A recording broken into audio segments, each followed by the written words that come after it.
All righty. Hello, everyone. We are going to go ahead and get started. I'm hoping that everyone can hear me well. Oh, good. Okay, wonderful. Wonderful, wonderful. Okay, thank you all so much for joining us today. We have a great opportunity here to speak with or to hear from some panel members on the intersectionality of economic challenges in substance abuse and women. We're really excited to have four panelists here with us today. We have from the Houston Area Women's Center, we have Wanda. So hello, Wanda. Thank you for joining us. Thank you for the invite. Absolutely. And from the Women's Resource Center, we have Kelly. So hi, Kelly. Thank you. And from the Women's Home, we have Teresa. Terrific. And from Fort Bend Women's Center, we have Sarah. Good morning. All righty. So as we go through this, I just want to let you know that we will be, each of the presenters will have about 15 minutes. They're going to be sharing their experiences and some information with you. And there will be some opportunity at the end to be able to ask questions. And also wanted to make sure that you are aware, at the end, I'm going to put a survey in the chat box. And if you could go and complete that, as well as for those of you that are seeking CEUs, you'll need to complete that in order to get your CEU, and they'll probably arrive in your email within the next 20 to 30 days so that you have that. All righty. Okay, so let's go ahead and get started. Who would like to go first? I'd be happy to go first. I'm just going to need to share a few things, so I'll have to have that enabled. Okay, terrific. Thank you. So while she's doing that, and I'm getting, okay, here we go. So I thought today, as we kick off talking about intersectionality, it might be good to just share this infographic. Are you all able to see it? All right, good. So Bob is, he's a triangle and he's trying very hard to get help. So he's looking for resources, and come to find out that there are people out there to help him, but they're kind of competing with each other. And so, Bob the triangle ends up without really getting his needs met. And so intersectionality is what we're talking about today. And it's the belief that oppressions are interlinked and cannot be solved alone. So we're linking some things today, and so that is what I'm really excited about talking about. So just gonna go share the next slide. Okay, are y'all able to see that slide? The tree of addictions. Yep. Okay, so this kind of highlights the idea that the intersectionality of what we're talking about today is the inability to kind of get and keep a job, along with use of drugs and alcohol. Those things are really symptoms of a much greater, deeper problem. And so I'd like to kick us off by reminding us all of the intersectionality of those two symptoms with the root causes. So I'm going to tell you a story, which I have permission to share, from the client. And as I tell the story, I want you to look at the tree and kind of think about your clientele and think about how this root system is affecting and causing all of these symptoms, and how it's so important for us as mental health providers to be reminded of those root causes and be treating those, right? So the story I'm going to tell about is, it's a male, and but it's appropriate because sexual abuse knows no bounds. And so this client was abused by his brother from the age of 11 to 15, and as a teen and as a young adult became severely addicted to substances and alcohol and just anything he could get his hands on. And he became very suicidal and would make 911 calls constantly. So much so that he was issued misdemeanor tickets for the abuse of the 911 system. Um, and one day he went to pay his fees at the county clerk's office, and he slams down his money. He says, "I wouldn't be in this mess. This wouldn't be happening if my brother hadn't molested me for 7 years or 6 years." And and she said, "Really?" She said, "Have you gotten help for that?" And he said, "No." And she said, "Well, there's people at the Women's Center that specialize in that, and they can help you with that." And so that's how he came to me. But come to find out that he had been in every psych facility, every hospital, even the state hospital, all of those years, and not one clinician had asked him about sexual trauma. He ended up out of my care 3 years later, completed suicide. They found him in his car. We're not sure whether he overdosed or it was intentional, but he had always told me, "My brain is too messed up. I can't continue. It's hell living in my brain because of all of those substances." So that really shaped me as a clinician and formed my trajectory as a supervisor and one who's growing programs at our agency. I have really tried now to treat childhood sexual abuse as early as we can with the evidence-based programs like play therapy. We offer trauma play. I want to catch it as early as we can, so that you won't see all of those symptoms on the tree, right? But any time that we're talking about poverty and we're talking about substance abuse, our immediate thoughts as clinicians should be to go to the base of the tree, the root system, and imagine how abuse affects the soil that's going to form that tree for a lifetime. So um, that's something that I wanted to share with you. I also wanted to share, let's see, let me get back to my slides. Some let's see this one here. So this is a tool that I found very, very helpful.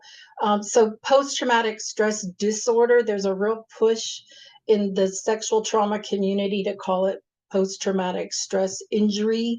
Because if you think about disorder, I am disordered, I am a disorder, it kind of puts the blame on the individual client.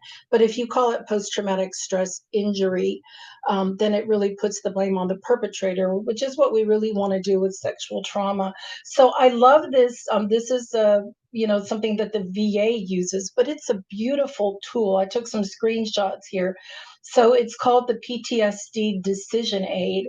And there's this treatment comparison chart that you can access on the very first slide, and it takes you to this graphic, and it shows you the top treatments for sexual trauma: cognitive processing therapy, eye movement desensitization and word processing, prolonged exposure, and then medications, right? And it actually has videos that explain what type of treatment it is, how does it work, what will I do, is it effective? Here you have the 53% effectivity rate of these three types of modalities that are used to treat sexual trauma and other injuries, post-traumatic stress injuries, and then 42% with the medications.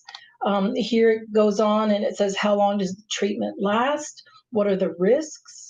Is it group or individual? Will I need to talk about my trauma? The reason we love, love, love EMDR at the agency is because so much of sexual trauma, there just are no words. And some of it is, in the very young, the childhood sexual abuse that happens. There just are no words, and that's why these clients are very dissociative, right? Their brain has to find some place to go because there's no schema for that. So with EMDR, it's a lot of somatic body work, and it's very effective and very quick for treating it. And so there's little videos that explain all of these. So that's kind of what I wanted to share to kick us off I don't know if you want to have any questions at this point or just move on to the next provider, but I hope that I have gotten us thinking about that root system, right? Because that, just for the sake of that one client alone, I hope that that's not the norm or something that's happening frequently. But it affected me and formed me so much as a clinician that I look for opportunities like this to share that story so that we are very careful. And it's very, it's expensive to get to, it's like they get $1,700 to get trained in EMDR, 350 for CPT, but really gearing your programs and pouring money. If you get grant money for something, from a SAPSIS grant or something, pour it into these trainings for your clinicians so that we can really get these clients healed. Thank you so much for having me and for letting me share this morning. Some great information, Sarah. Thank you so much. We even have some feedback in the comments too about sharing this very powerful story. Thank you so much. I think what would work best is if we had everyone go ahead and share from the panel and then open it up to questions, and therefore all four can answer what they feel would be the most appropriate given their experiences. So we have Wanda, Kelly, and Teresa. So who would like to go next? I can go.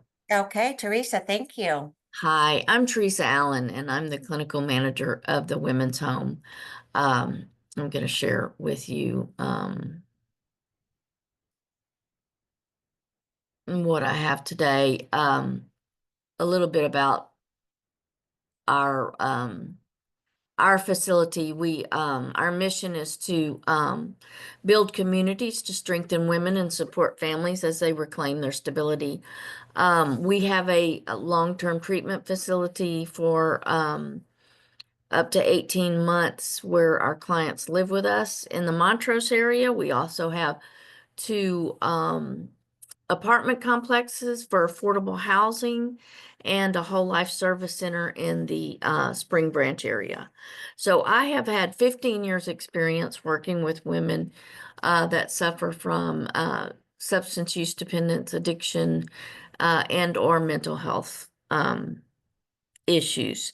So I wanted to share, because this is one of my favorite topics, and I'm so glad that I got to speak on it. I'm going to set my timer because I could probably go on for hours on this topic, so I'm glad we're bringing it to light. It's so important to understand the stigma surrounding drug use, mental health, and the barriers that people experience. In my experience, one of the big ones is employment. Background checks. People often won't even interview folks that have felonies. A lot of our clients have felonies for drug use, DUIs for driving under the influence, prostitution, things like that. So it's really hard to even get an interview. And once they do get an interview, felony-friendly jobs are hard to find and often don't pay enough for safe housing. We're going to get to this as I go down about how important safe housing is. But employers often have negative perceptions of people with felonies, even if they do hire them, because of the stigma of stigma and implicit bias of assumptions that individuals are not reliable, may not have a strong work ethic, or potential for relapse. Without it, that's even before they begin working. Not having a phone. People take for granted that we have phones. Everybody has a phone. Not everybody has a phone. You have to have money to pay for a phone bill. Often the free phones have limited data capacity. So think about you finally do start looking for work, and how are they going to call you back? Are employers going to call a facility where you answer, "Hi, such and such, how may I help you?" It's very hard. So transportation. A lot of our ladies face issues of transportation, not being able to get to an interview because they have to take the bus. The buses sometimes don't run on time, or they have to be there an hour. Some of our ladies ride 2 and 3 hours to work on a bus. Think about going to an interview when it's raining or hot. It don't look so hot when you get to your interview spot. So there's things that we often take for granted that we don't even think that are barriers for folks with addiction and the stigma of addiction. Housing. Housing is a big one for us. Try getting an apartment with a felony.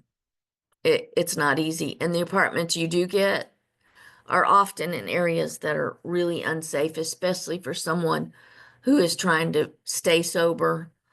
They're often in neighborhoods that are unsafe, with a lot of drug use.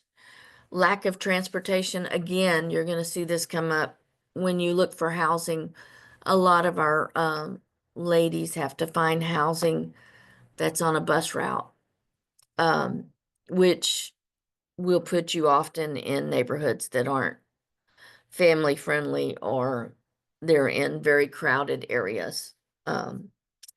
So landlord discrimination, a lot of landlords refuse to rent to individuals with even small backgrounds, or if you mention you've been in a recovery center or drug addiction or anything, because in their minds, they're going to think there's going to be disruption. There's going to be fear of property damage. So our clients, in my experience, face a lot of barriers to lack of stable and safe housing. And we all know that without stable housing, it becomes incredibly difficult to maintain your employment and access to treatment, and building a sober support network. Another area that I'd like to address is access to services. Healthcare stigma can prevent individuals from seeking necessary medical or mental health treatment. A lot of cultures, a lot of people will not seek treatment when they have substance use or when they have mental illness. There's still that big stigma out there that they don't want to talk about, whether it be cultural, whether it be shame, um, whatever the case. It's still stopping people from accessing mental health care and physical health care. Even within healthcare settings, individuals experience bias, leading to poor quality of healthcare. A lot of times people will come into emergency rooms, and mental and healthcare providers assume that they are drug seeking, assume that they are not going to come back for continued care.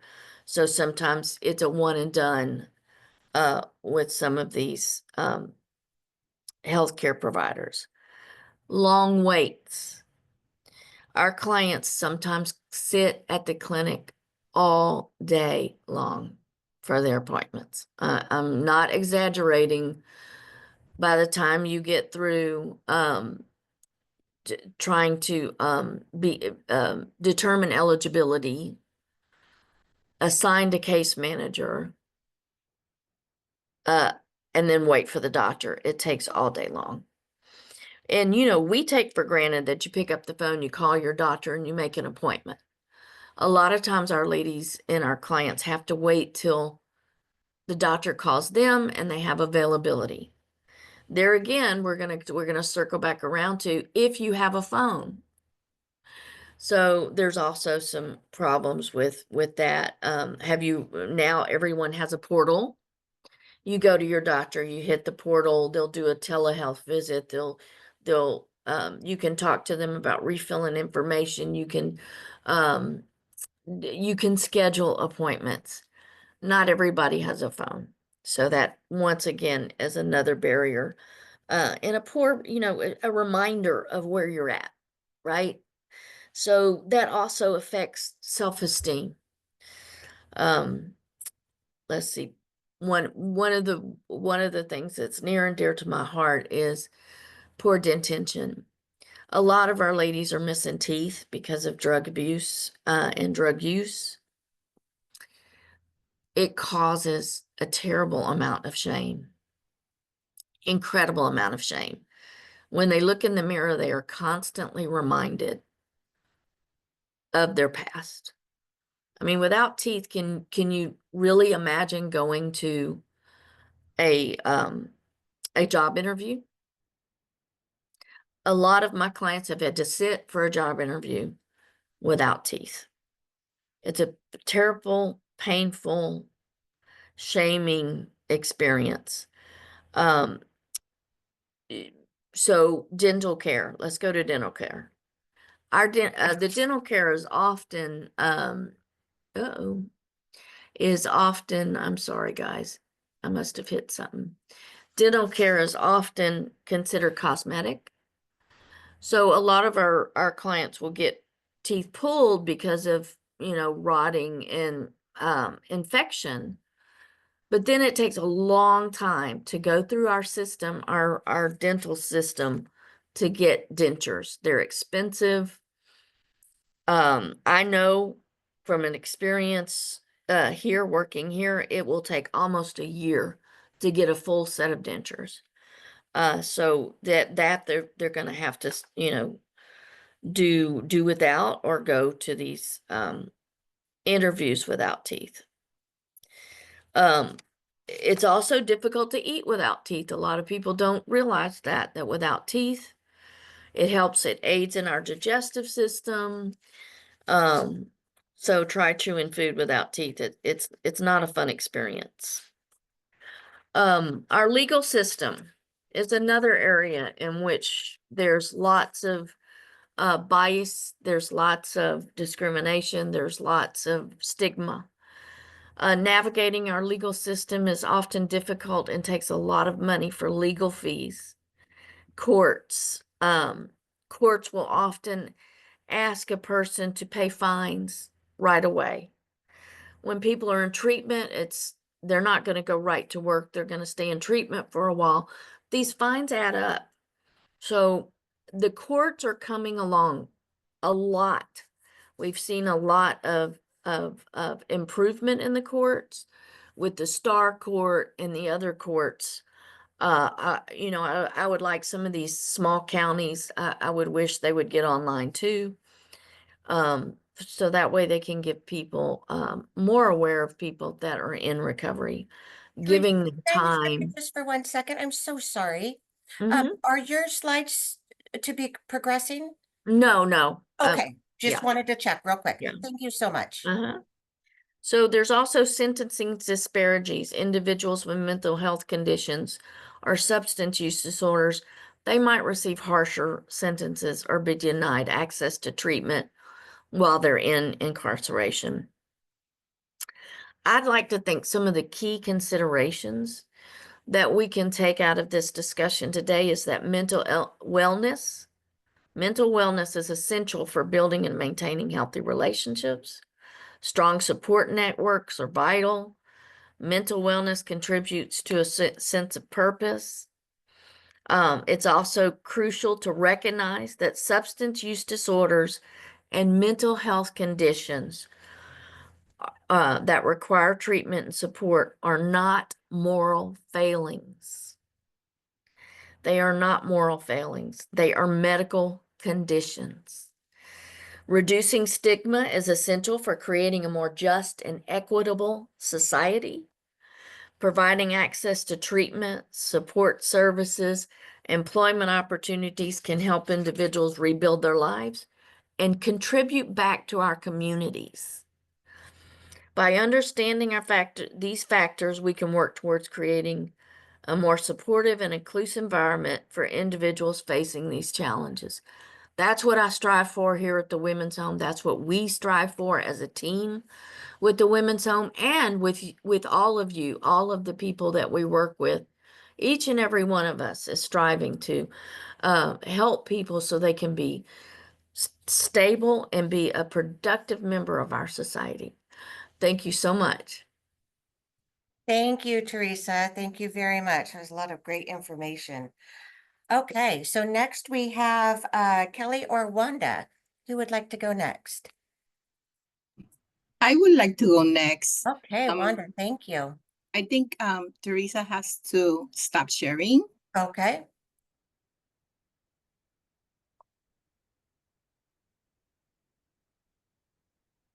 So right at the bottom, Teresa, you should be able to stop sharing, or maybe at the top it should show.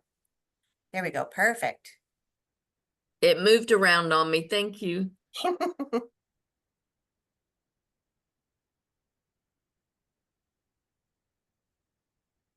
Okay. Is everybody with me? We are. This is great. Okay, so my name is Wanda, and I am the manager of the Economic Empowerment Services at Hawk. It's a pleasure to be here this morning. Thank you for the invite. And we are here today to discuss the economic challenges, right, faced by women that are survivors of domestic violence and sexual violence, and how Hawk, Houston Area Women's Center, is supporting these survivors. I hear Teresa talking and I see my clients, right? Because domestic violence also brings a lot of stigma, right? To their lives. So at Houston Area Women's Center, our vision is to provide safe, thriving communities, liberated from violence, defined by loving families and healthy relationships, right? And our mission is to prevent domestic and sexual violence for all. We are disclosed preventing ad hoc, right? With an approach through a public health crisis. It is a global issue and it is a serious problem in our community. We cannot solve this issue without multidisciplinary services, right? Intersecting together and collaborative approach. We believe that it is preventable and therefore our prevention strategies is comprehensive, utilizing all levels of prevention. So before talking about what we do at Hawk and how we support clients, we want to make sure that we prevent, right? And utilizing all levels of prevention, primary, secondary, and tertiary. So primary, stopping violence before it happens, right? Through education, through violence prevention, early education in schools and communities, and awareness to stop abuse before it starts. Teaching these concepts reduces the likelihood of future DV cases by preventing abusive patterns, right, from forming early and promotes safe and healthy relationship. We have a Department of Outreach Education that visits communities and schools, especially high schools, to teach teenagers how to identify and prevent abuse just with their partners or boyfriends and girlfriends. Secondary,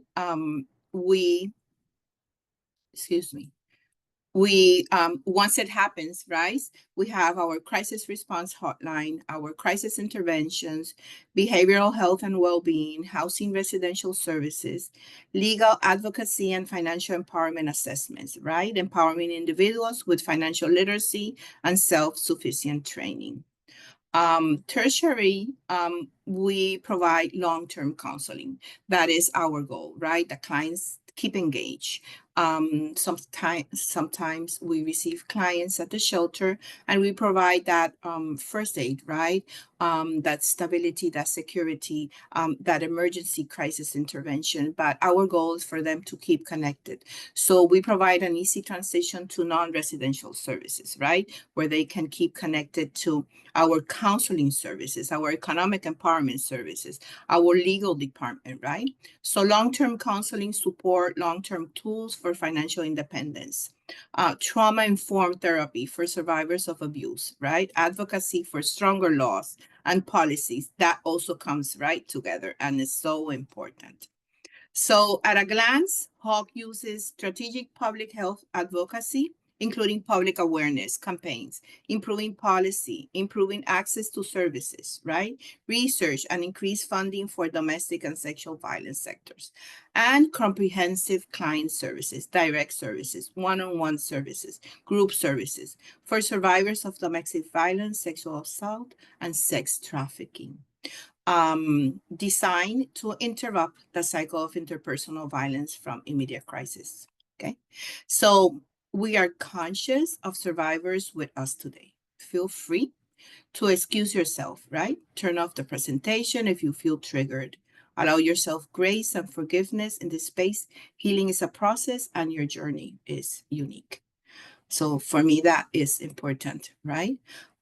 So why economic empowerment program is essential? Again, we're talking about how are we here to support clients that face economic challenges, right? That come from financial abuse while they were in their abusive relationships, right? So economic abuse is one of the biggest barriers to escaping domestic violence. I would say, based on our experience, 95% to 98% of our clients and survivors have been suffering for some type of financial abuse during their abusive relationships, right?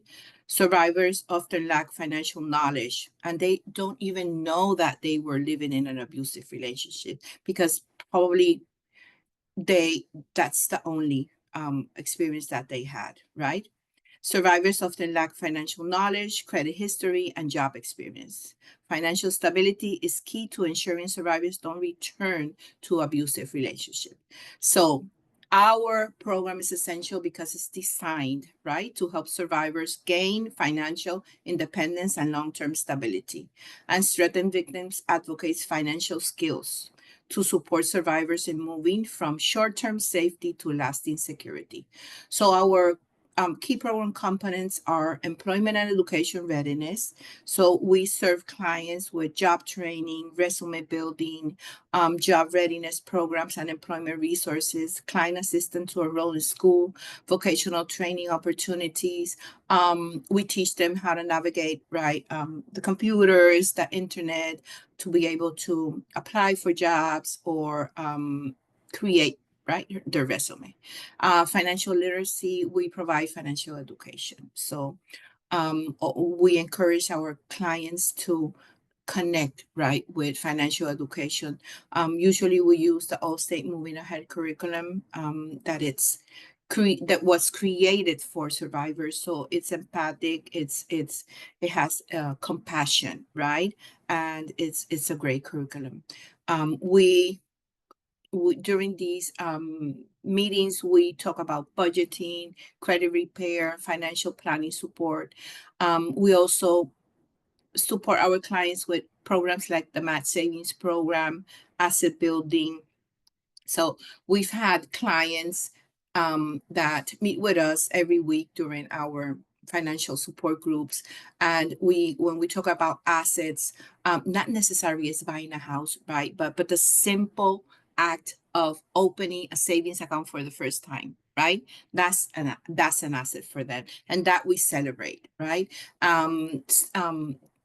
Taking over, putting aside that fear to walk into a bank, right? To disclose who we are, to be sure of what we want and have a voice to negotiate what we want, right? So with the trauma-informed support, we provide personalized advocacy that acknowledges and addresses the impact of financial abuse. So why economic empowerment is essential, right? So abusers to be able to control and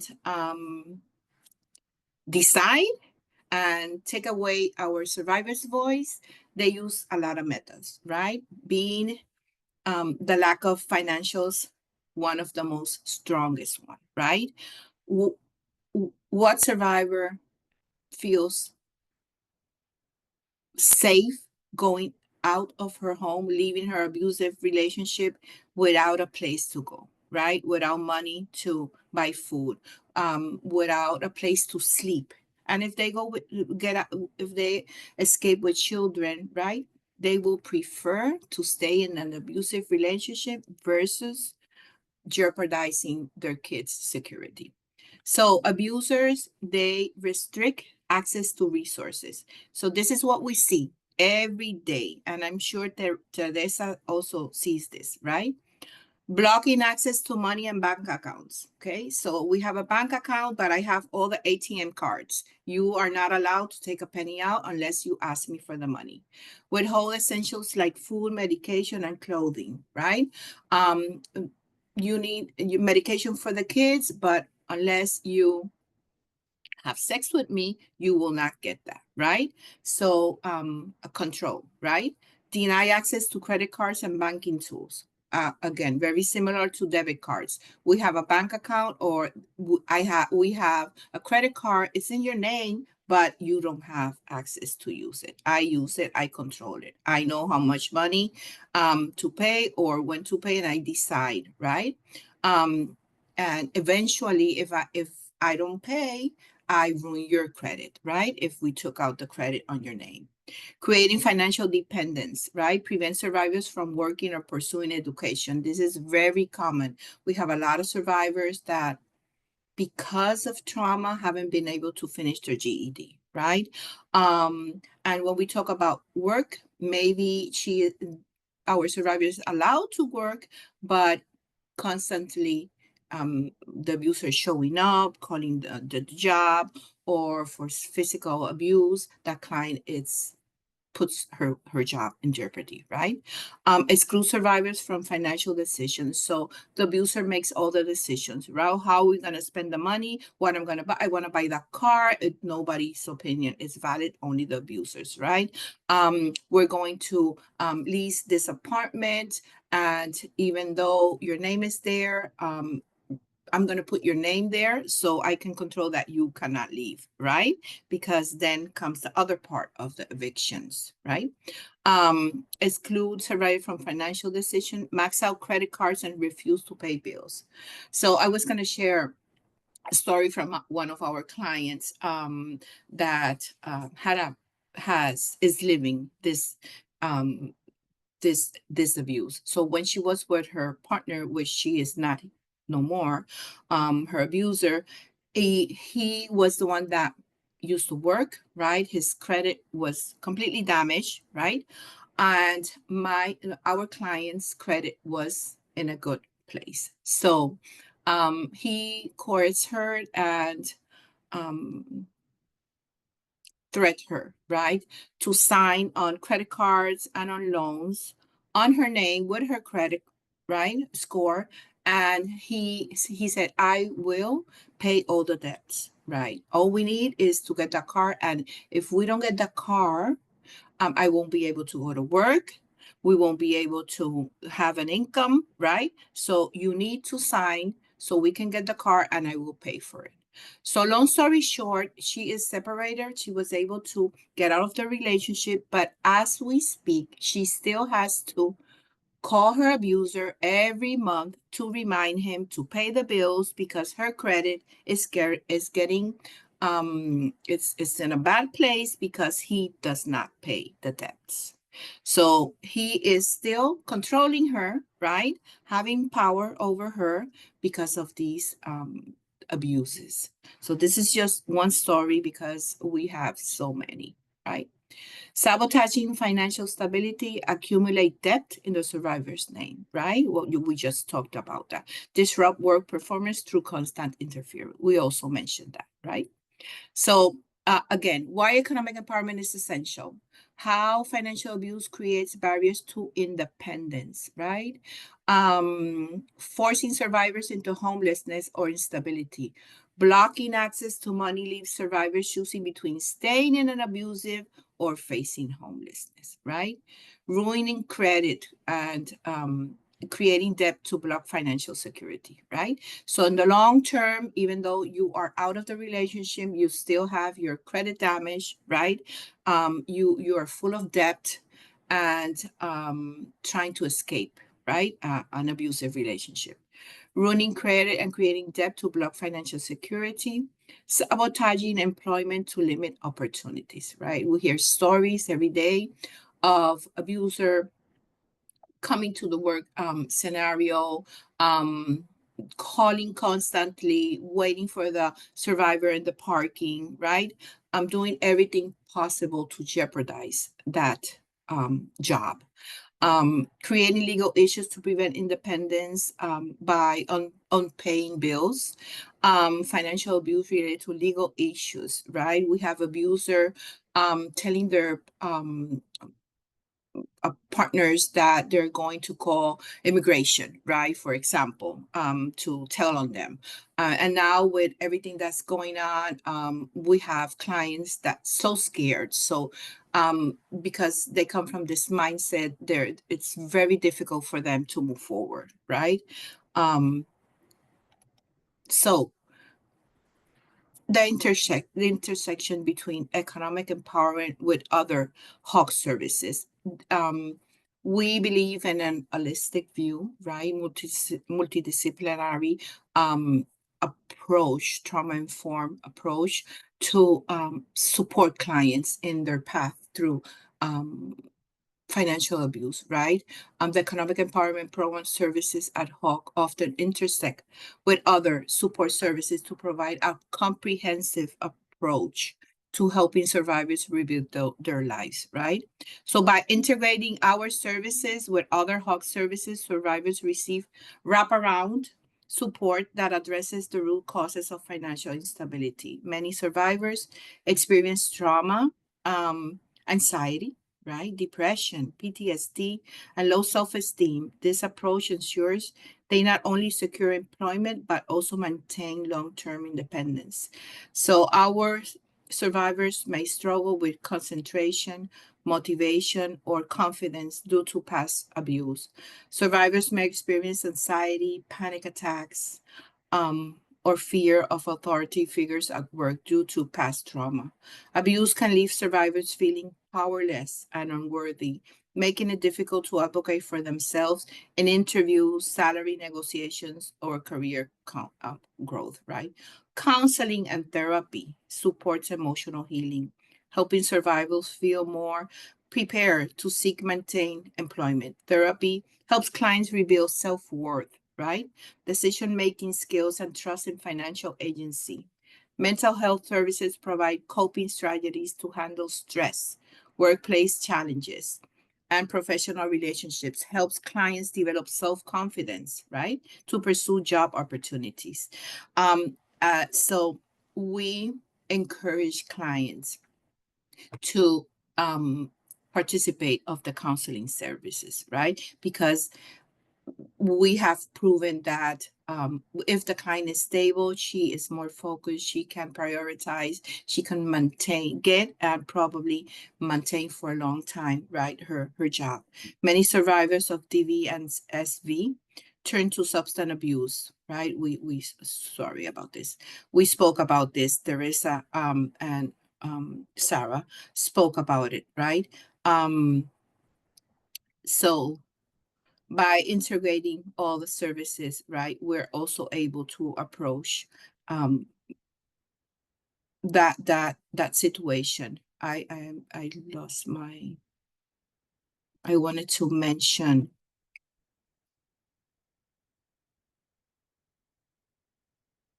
We have established 5 survivors empowerment hubs. So outside of our facilities, we also come to the community, right? So community partners, it's very important, right? Healing from abuse and financial control is often easier with peer support. Economic empowerment services align with the community, allowing survivors to share job search, financial challenges, and encouraging, right? So this said, what we're trying to do in this community is to support survivors while they walk right, through the path to being in a better place.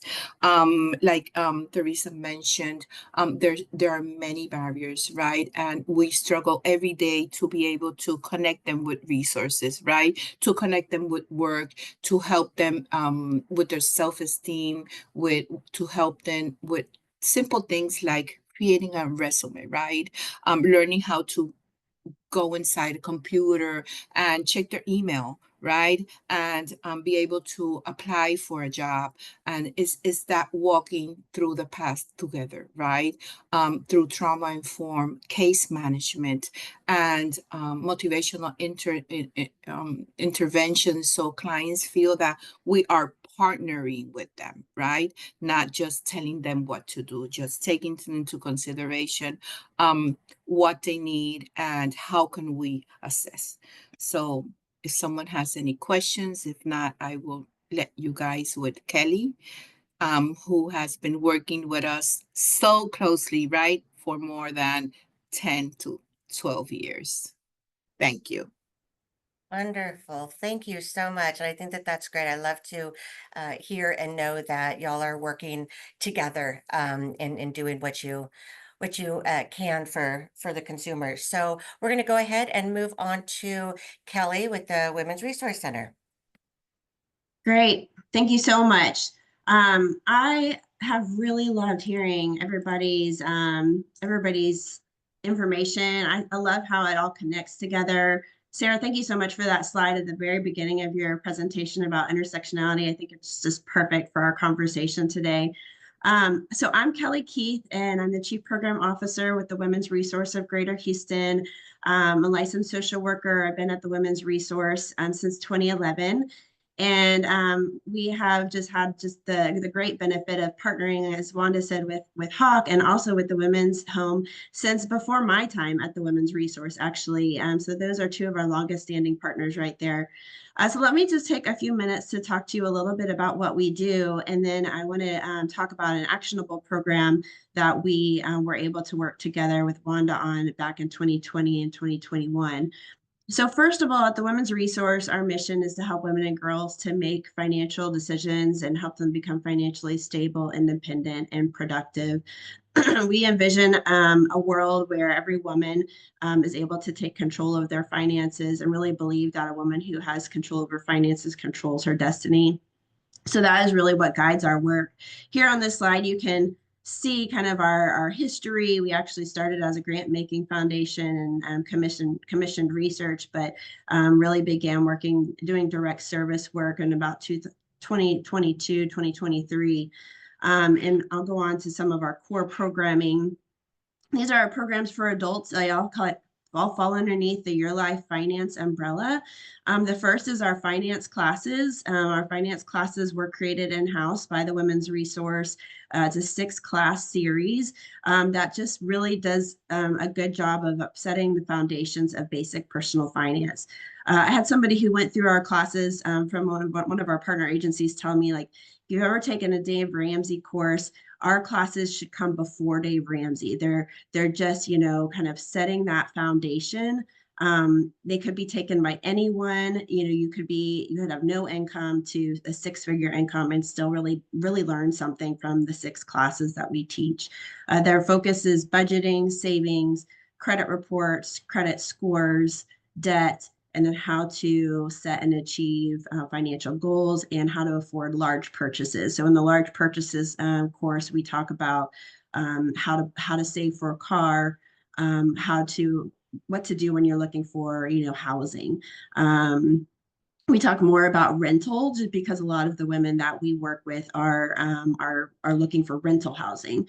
And then we have some really good nonprofit partners who focus on home buying that we lean on for our clients who are working on the home buying. Our classes are offered free and open to the public and to nonprofit partners across the city. So we work with about 30 partners across the Houston area.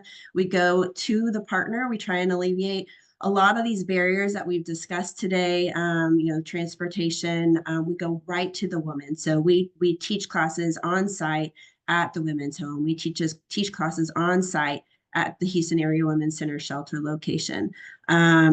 We teach classes on site at Star of Hope. And then we also have classes that are free and open to the public on Zoom. So I will put in the chat once I'm finished speaking a link to our public classes that will launch in April.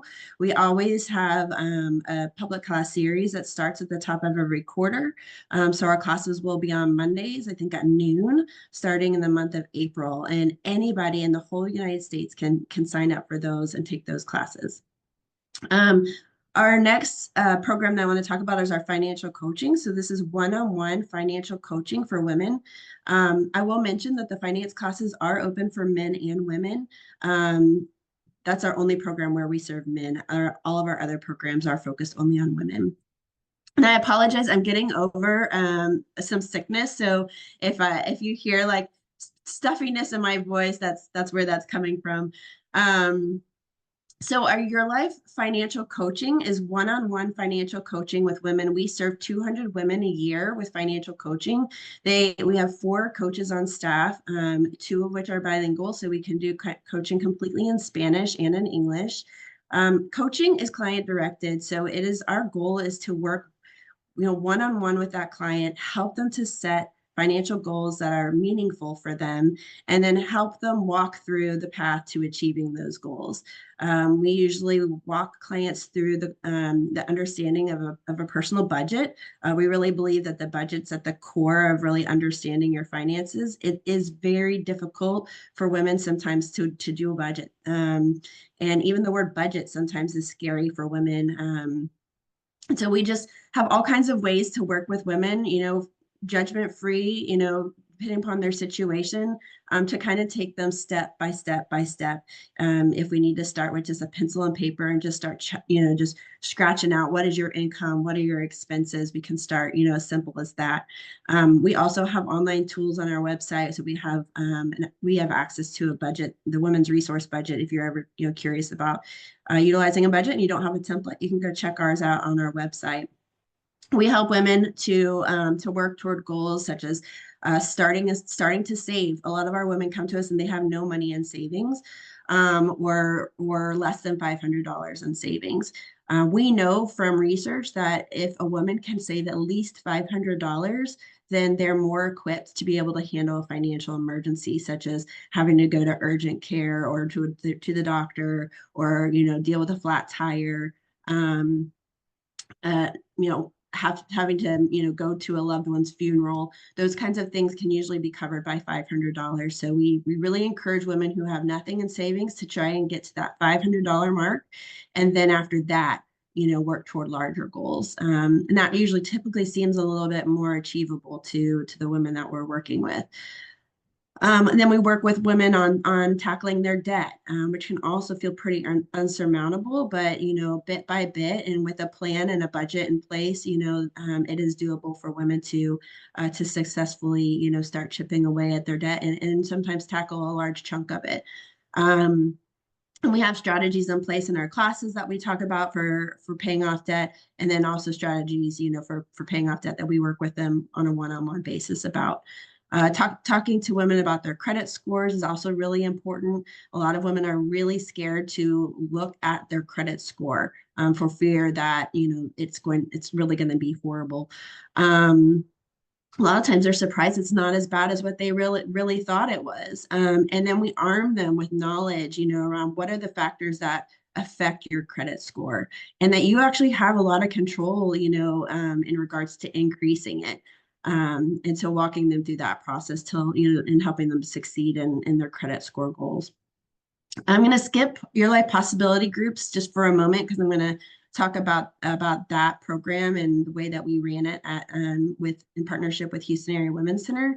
But our most recent program is our one-on-one career coaching, which we developed in 2022 when we were coming out of the pandemic and really seeing that a lot of women were struggling with employment, after COVID. really felt like that was the appropriate time for us to start helping women with their employment.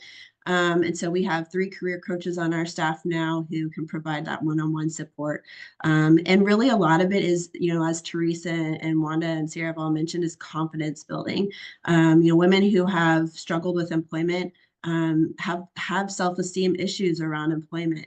And so a lot of what we do is working on strengths. We have a strengths assessment and a coach who's trained in that. To help women really understand what their strengths are, where their talents, can align with different occupational areas. And that sometimes can make all the difference in helping a woman to get a job. Our last program is our Possibility Group program, which is our financial coaching group program. And so we run 4 coaching groups a year, usually in partnership with another nonprofit. Sometimes we'll work with an employer partner for this, and occasionally we'll offer a public group. It's a 9-week program. I like to liken it to, it's a merge of our classes and our coaching together. So usually we work with 12 to 15 women who are coming from kind of a similar place, but they may not know each other, and they're willing to work with a one-on-one financial coach and willing to attend 9 sessions that are 90 minutes long once a week. And the coaching sessions are led by 2 of our volunteer coaches. But like I said, every single client also has a one-on-one financial coach from the Women's Resource who they're working with outside of group sessions. So we are providing education within the groups, but more than the education, the most powerful part of groups is bringing women together who think that their goals are impossible, think that their barriers are unique to them, and giving them the space to talk about what they're trying to achieve, and then them coming to the realization that I am not alone in this. I thought I was the only one who had such and such, challenge going on, but I'm not, and I can see that now. And if she can do XYZ, I can do XYZ. So an example of a success story that we had was, we had a group going on. We had a woman that was pretty quiet in the first 2 or 3 sessions. She was just taking it all in. But on the 4th session, she started speaking about the way that she had been taking the information and making it actionable. And one of the things she had done was, she decided that she had 2 or 3 adult children who were living in her home. And she's like, you know what? It's time for them to move out. I have been funding them for too long. I sat them all down and we came up with a timeline, and we established when they need to get their own housing, when I'm going to take them off of our insurance, and when they're going to need to their car insurance, and when they're going to get their own health insurance. And she chipped away at it and was able to start saving, because they weren't, I think the first thing she did was take them off the car insurance. And so she took that money that she saved from the car insurance and she put it towards her debt on her credit cards. I think she had 7 credit cards. And so quickly she was starting to pay off her debt. And she was sharing this in these sessions, and other women started picking up on what she was doing and saying, I can do these things too, right? If you're able to do that hard things, right? And that's not easy to say to your children, you have to go. I can do that too. So that is the magic that sometimes happens in these groups. So this slide is just to make mention of, we also have a program that's a prevention program where we work with high school girls. It is a 4-year program. So we work with girls from 9th grade all the way to their senior year, teaching them about financial education, so that once they get out of school, they have the tools, and the knowledge to be successful and economically stable themselves. But I wanted to speak about the program that we ran with Houston Area Women's Center. And this was actually really spearheaded first by the United Way. So the United Way has done a lot of work to champion, I think, the work being done to support domestic violence survivors. And so they created a program that brought together financial capability partners with DV partners to couple them together and to create programs to work together. So through that initiative, the Women's Resource and Houston Area Women's Center, who we were already partnered together doing finance classes, we created the Establishing Economic Independence for Survivors program. And this was launched in 2019. Well, it was the RFPs were put out in 2019. We established our goals in January of 2020, and then COVID hit. So what was going to be an in-person program ended up being virtual program, but we were able to still make a way. So we had 2 cohorts of Your Life Possibility groups for non-residential clients, and then 1 additional cohort that we did in partnership also with DIA. So we had a joint DIA Houston Area Women's Center group, and DIA also focuses on helping women who have survived domestic violence. And then in addition, we were also continuing to provide our finance classes for the women at the Houston Area Women's Center shelter. So before we started any of this work, we had Houston Area Women's Center provide our staff and our volunteer coaches with some training around how to ensure that the work that we were doing was trauma-informed, survivor-driven, and really strengths-based. We wanted to make sure that we weren't re-traumatizing, women through the work that we were doing. And so that was a really important piece to the partnership. And then we worked really closely, very closely. Wanda and I have a great working relationship, and it just got strengthened through this project, but really closely to work together to help clients overcome barriers during the 9-week programs. So here you can see the results of the program that we ran in the different groups that we had. The groups are a little smaller than what our typical possibility group would look like. But I actually think it worked out that it was smaller just because we were really able to really kind of better meet the needs of the women that we serve. So in that first group in 2020, which launched like shortly after the pandemic started, we had 5 women, and we look at these outcomes based off of savings, credit score, debt, because those are the goals that we're asking women to set goals around during the group. So overall, with those 5 women that attended, over 9 weeks, their savings increased by basically $1,300. They saw a credit score increase of 117 points all put together, and an average increase of 29 points per client. They decreased their debt by $5,500. And then we use a score called the Financial Capability Score, which is an 8-question scale that asks questions such as, do you utilize a budget? If, in the last 2 months, have you had to pay a late bill, on an expense? Questions like that. And so we ask the questions at the beginning of the program and at the end of the program. And if their score goes up, it's showing that their financial capability has increased. So we saw 4 out of the 5 clients, we saw 4 of them increase their score with an average increase of 2.75 points. With that second group, we had 8 women attend, and it's interesting looking at these outcomes because every group is different. Some groups tend to may focus more on savings, some may focus on debt, depending upon the timing of the group. For instance, if we run a group like in October through December, we start running into Christmas, so you won't see as high of savings numbers on a late fall group as you will in maybe like a spring group where it's easier for clients to save, especially if it kind of crosses over maybe a tax refund time. Women are able to do a little bit more when they get that tax refund. But yeah, so that second group increased their savings by $9,000. 2 of the clients were able to increase their credit score, decreased that by almost $8,000. And then 5 out of the 8 increased that financial capability score. And then we were starting to track financial goals, and 5 out of the 8 accomplished their personal financial goals. And then you can see the outcomes for the Hawk and the Diet group as well right there. So I really wanted to just speak on this today because I know we've shared a lot of knowledge, but I think it's also really important to share how partnerships and programs can really have a strong effect on the success of the client, and what work is actually out there in the community that's being done, to help women with their economic goals.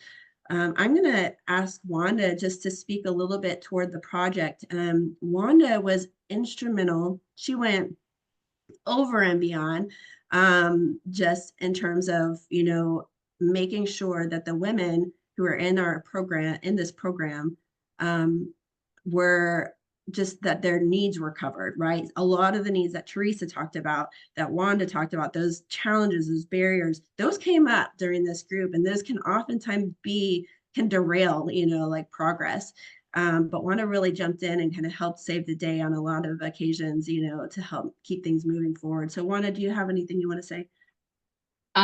Yes, of course. I was just remembering this time because we started this project right in the midst of COVID. So Zoom, nobody knew how to connect through Zoom. The remote work was different. It was the first time that we were going to, instead of one-on-one, right? Because when you're with a client, like on one-on-one in person, you can read, right? We're social workers where you can read them, right? The connection is different. So we were like finding ways to create that chemistry between clients and us. So when Kelly says that I work with Denise, well, at that point I became their case managers, right? They are inside COVID, inside their homes with their kids, and here is Kelly and Wanda talking to them about how to save, right? So we found ways to give them skills on how to budget during an emergency, right? But at the same time, we were able to cover some needs because when COVID hit, right, we started getting some funds, some flexible funding. So we were able to maybe help with utilities and some expenses that because of COVID, it was hard, right? So a lot of motivation, a lot of phone calls, a lot of texting, a lot of emails, right? Just encouraging them to connect. We're meeting again next week, right? And we were able to provide an incentive if they stayed connected. So I just want to share a short story, a success story. So we had one of the ladies at that point, she wanted to because we had a chance, right? Everybody had a chance to share their needs, right? Because once you connect to an agency, you just want to find out how can they really help, right? It's more than telling me how to do things, it's helping me do things and be able to have access. So she wanted to engage in a career to become a dental assistant, right?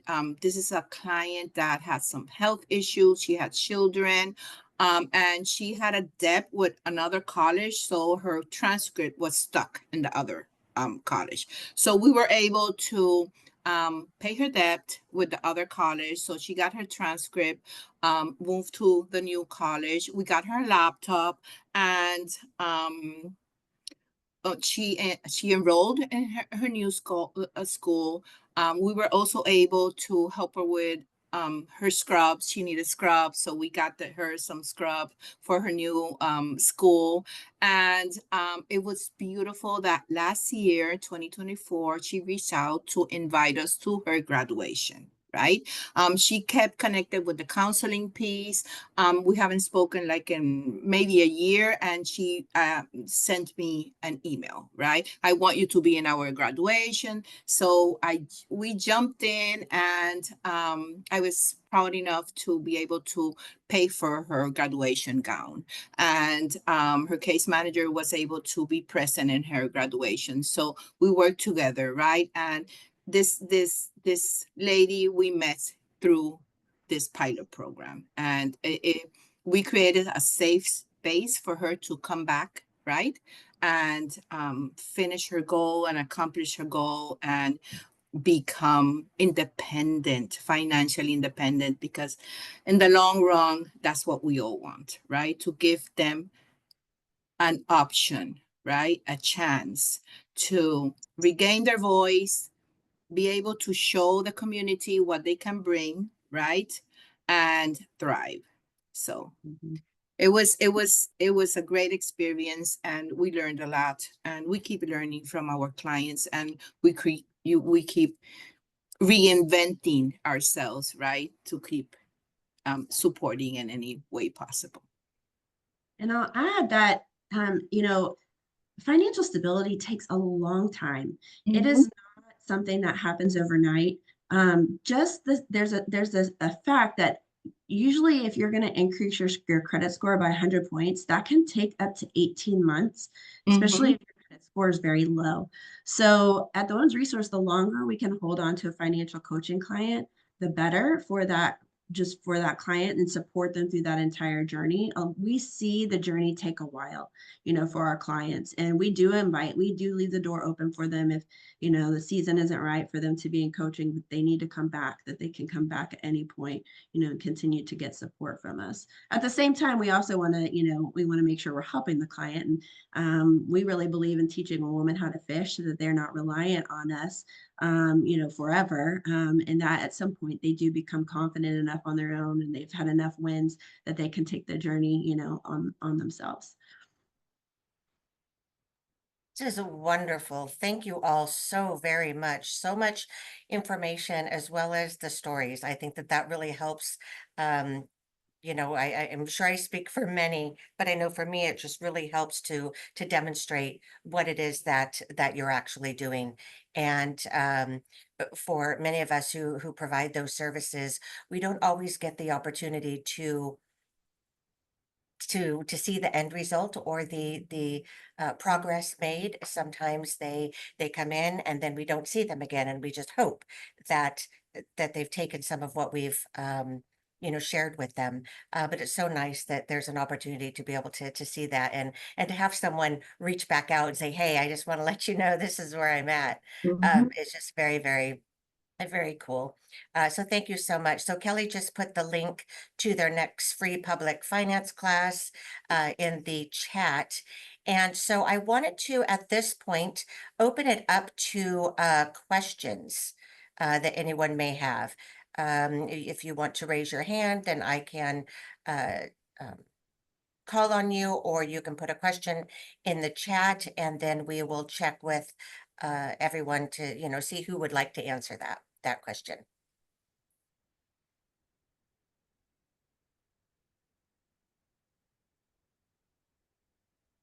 Oh, another link, YouTube link. Thank you. Any questions that you have for this group?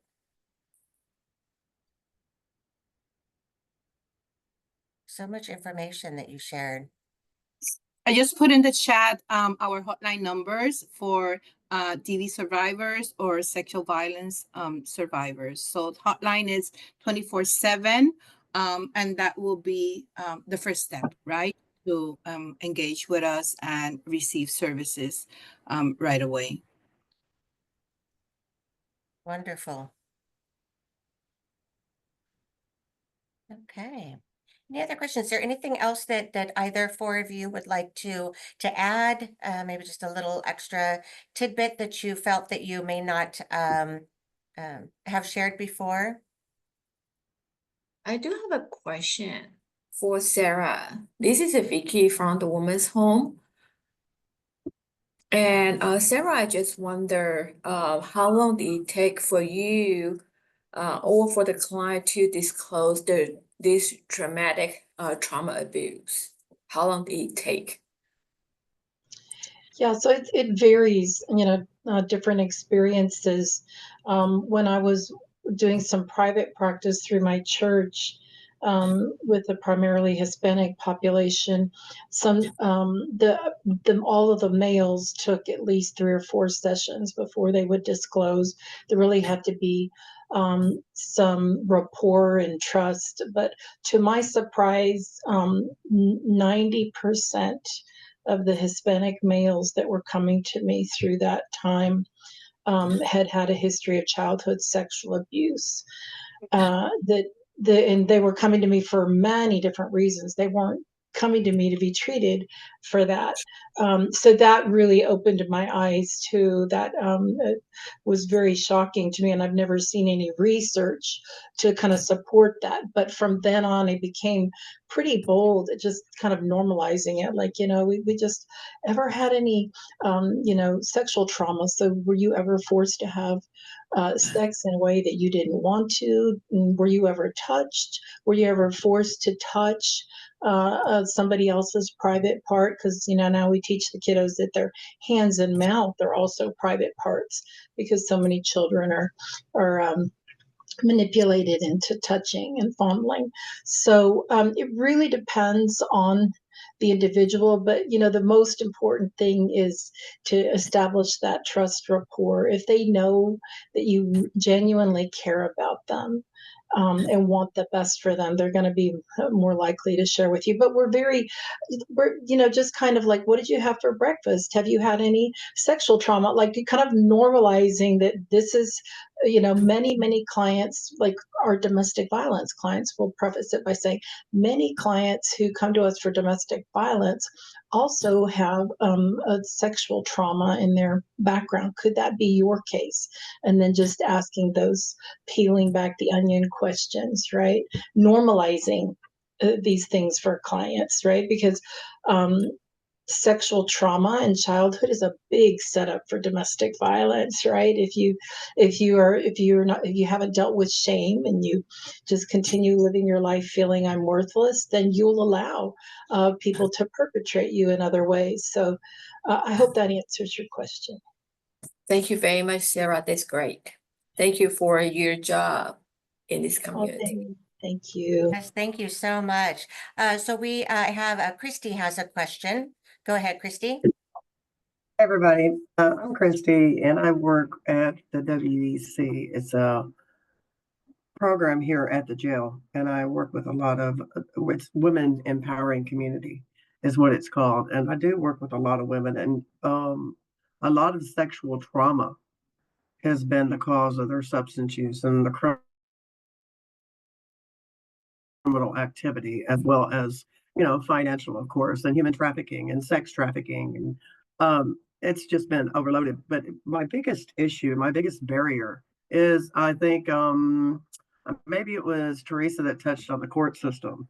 It's the biggest barrier I have in order to get them into the program or into help that they need. Getting to know when their release date's going to be. Because with substance use individuals, if you don't take them from point A to point B, you pretty much lose them. Because once they step outside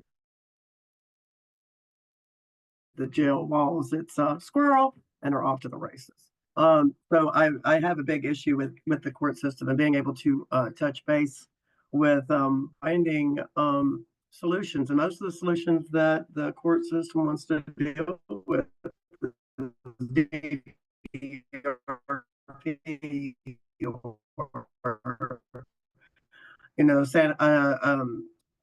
diagnosis along with a childhood trauma, because I have a lot of female women that have been sexually abused from the age of 2 months on. And that was by either their fathers, their biological fathers, or their stepfathers, or mom's pimp, or what have you. And I believe that a lot of the substance abuse and a lot of the alcohol abuse and things of that nature comes from the learned behavior that these women have experienced as children. So I just wanted to touch base on that. Thank you. Yeah, thank you so much. Wonderful. So there's a lot of questions here and a lot of information. Please take a minute to also go through the chat. There's a lot of information that our presenters are adding. There was a question about volunteering for the hotline. And so there's information in there about volunteering or even looking for careers in doing that. And then the finance class being available to anyone in the US, and it is.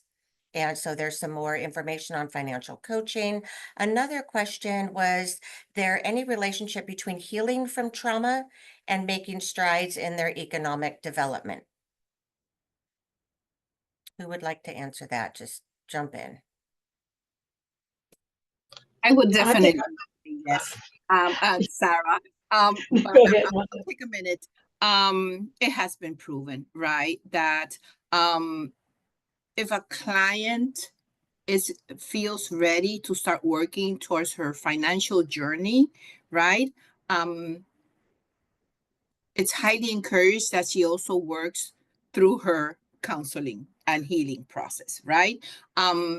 We have seen that if the client feels that she's stable, she can make better decisions, she can prioritize, she can focus, she can commit, and she can thrive, right? So usually if a client comes to me, one of the aspects that I explore is if she knows about our counseling services, right? And I present the options, right? Just this week, I was serving at the shelter, and a client, I met her for the first time, and we're talking, right? And she's not from the United States, so I asked her, do you have a support system here in the United States? And she said, oh, I'm so ashamed of calling my family, right? And she has like a best friend that she considers as her sister. So again, right, we reiterate that it's not her fault, right? That it's very typical to feel that like that, because usually family, they see the flags right before we see them, right? And they get tired of telling you, okay, get out, get out, get out, but it's not that easy, right? It's too profound to, that's another topic.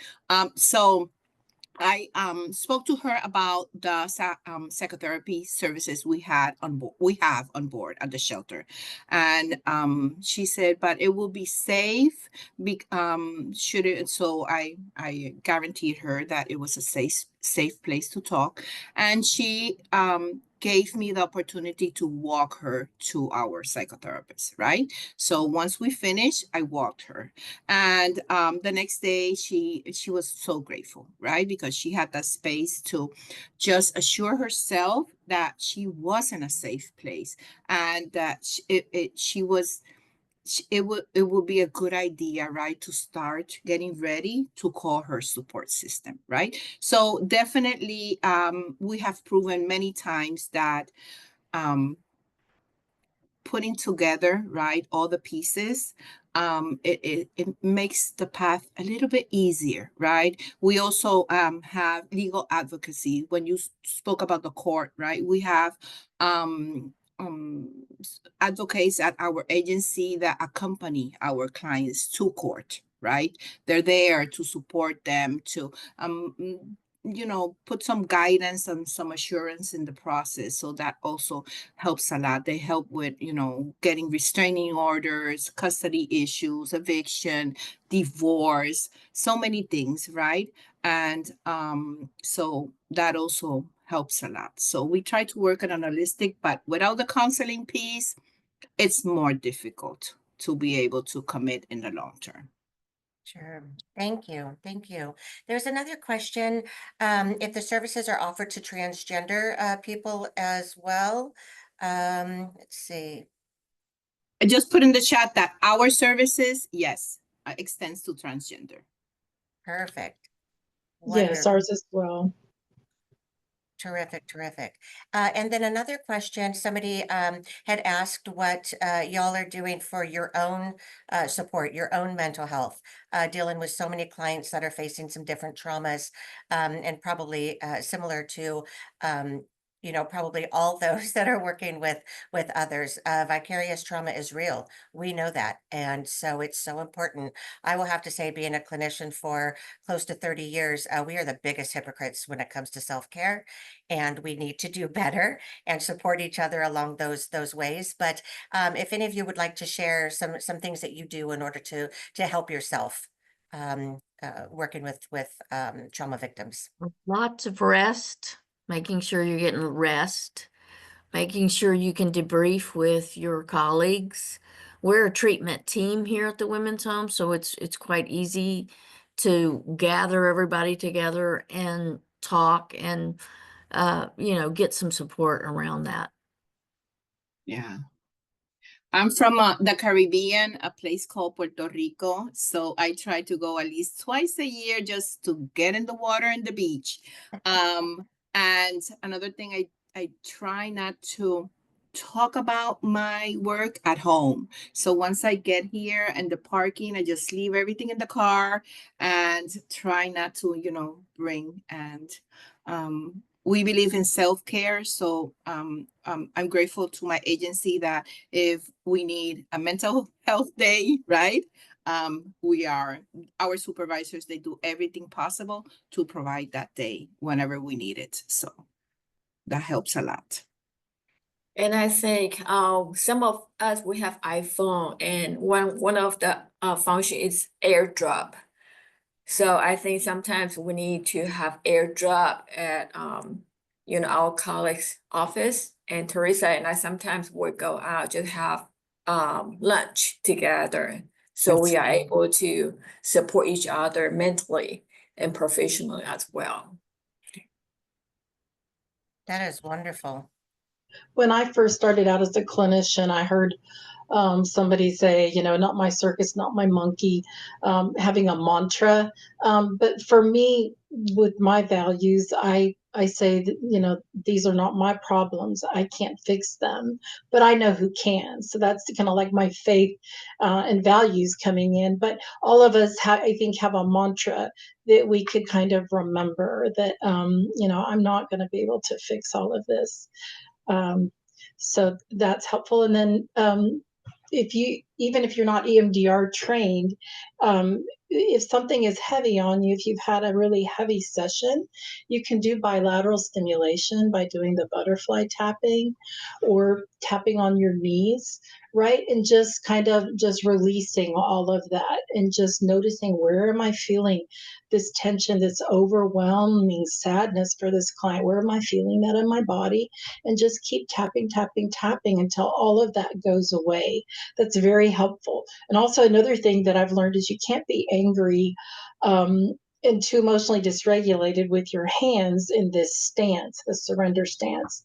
This was Marsha Linehan is the one that I heard this from first, the DBT scholar, and the one who originated that theoretical orientation. But just being in that stance, sometimes when I'm doing a virtual session and something is just too much for me.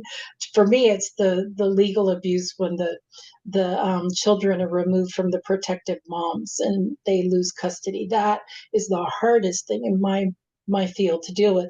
So I'll just sit with my hands under the desk in this surrender stance because it just helps me to emotionally regulate. So those are some real practical neurobiological things that'll help us. Oh, that's wonderful. Wonderful. Thank you so much. And we have just a few more minutes. I do want to remind everyone that there is now the link in the chat for the Survey Monkey. And so you will go ahead and follow up with that. I believe that Sydney will also send you the link again as a follow-up for those that attended. And you have 7 days to complete that in order to get your CEU. Really quick, some quick questions. So it's pretty quick to get through. And if you've attended one of our sessions before, you know that it's pretty quick to get through. And then we will send you the CEU. Any last minute thoughts? This was just a wealth of information. Thank you.